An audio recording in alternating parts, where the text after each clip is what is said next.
এইখন এখন আছিলে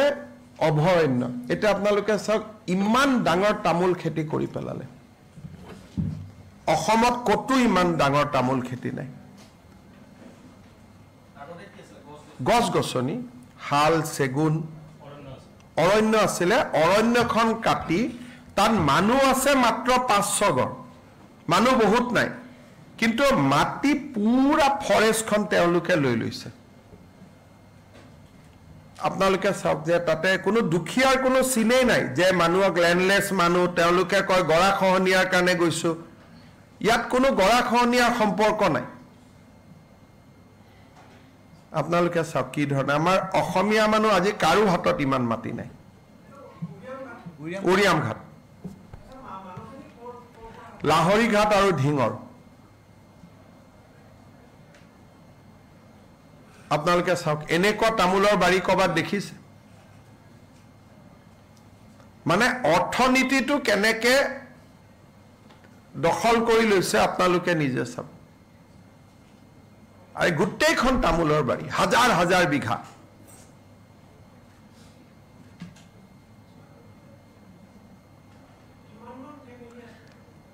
ফ্যামিলি খুব কম এইকেইটাই ঘৰ যিকেইটা ঘৰকেইটা মাজত দেখি থাকিব কাৰণ এওঁলোকৰ অৰিজিনেল ঘৰ লাহৰি ঘাট আৰু ঢিঙত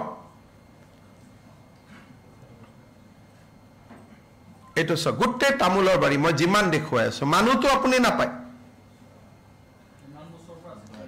এইটো 8 বছৰৰ পৰা কৰি আছে এইটো তেওঁলোকে যিখিনি মানুহ আছে তেওঁলোকে কৰা নে বেলেগ তেওঁলোকে কৰা বেলেগ ইনভেষ্ট আপনি ইনভেষ্ট কোনোবাই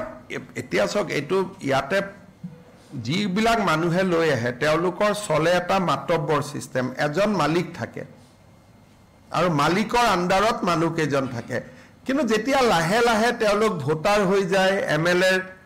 এটা পলিটিক্যাল পাৱাৰ হৈ যায় তেতিয়া লাহে লাহে মাতব্বৰীটো আৰু নতুন মাতব্বৰো সৃষ্টি হয় তাৰ ভিতৰতে তেওঁলোকে গৈ আৰু নতুন মাটি দখল কৰিলে এইখিনি হল এনক্ৰোচমেন্ট মানুহ ইমান এইটো ইয়াৰ পাছ আপোনালোকে থাকিবৰ কাৰণে মাটিটো ব্যৱহাৰ কৰা নাই যেটো আমাক ইমপ্ৰেছন দিয়ে গৰাখহনীয়াত খেদা মানুহ উপায় নাপাই গৈ আছে হেতু লগত ইয়াৰ কোনো সম্পৰ্ক নাই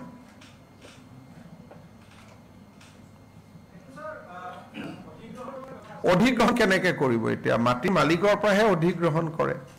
আৰু এইটো ফৰেষ্টৰ মাটি আমিতো চৰকাৰে কেতিয়াও অধিগ্ৰহণ কৰিব নোৱাৰো ফৰেষ্টে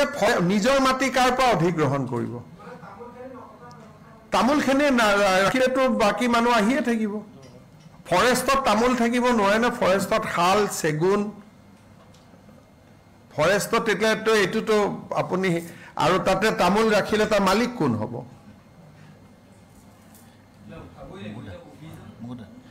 হৈ যাব কিছুমান মই কলো না প্ৰক্ৰিয়া আছে এই গুটেবোৰ গছ আছিল তাতে গলে এতিয়াও খাল গছ দেখিব খাল গছৰ মুৰাটো দেখিব সেগুন গছ দেখিব ঠিক ফৰেষ্ট আছিল এতিয়া কোন অসমীয়া মানুহৰ হাতত ইমান মাটি আছে জনালেতো এইটো অৱস্থা নহয় বা জনালেও জনোৱা মানুহবিলাক কোন হেতু চাব লাগিব মোক কোৱা মতে 3 জন ৰেঞ্জাৰ আছিল তেওঁলোকো হে তেনেকুৱাই আছিল বুলি কৈ আছে মই একশনটো লমেই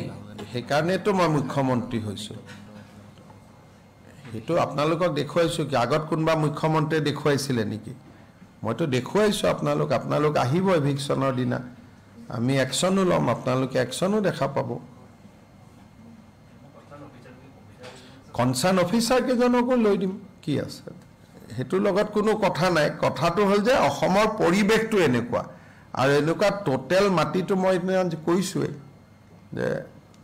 লাখ লাখ বিঘা মাটি এইবিলাকটো একোটা সৰু উদাহৰণে কৰিমগঞ্জ হাইলাকান্দিৰ ফালে গলেতো পাগল হৈ যাব আপোনালোক ইয়াত সব কাটি ৰাবাৰ লগাই দিছে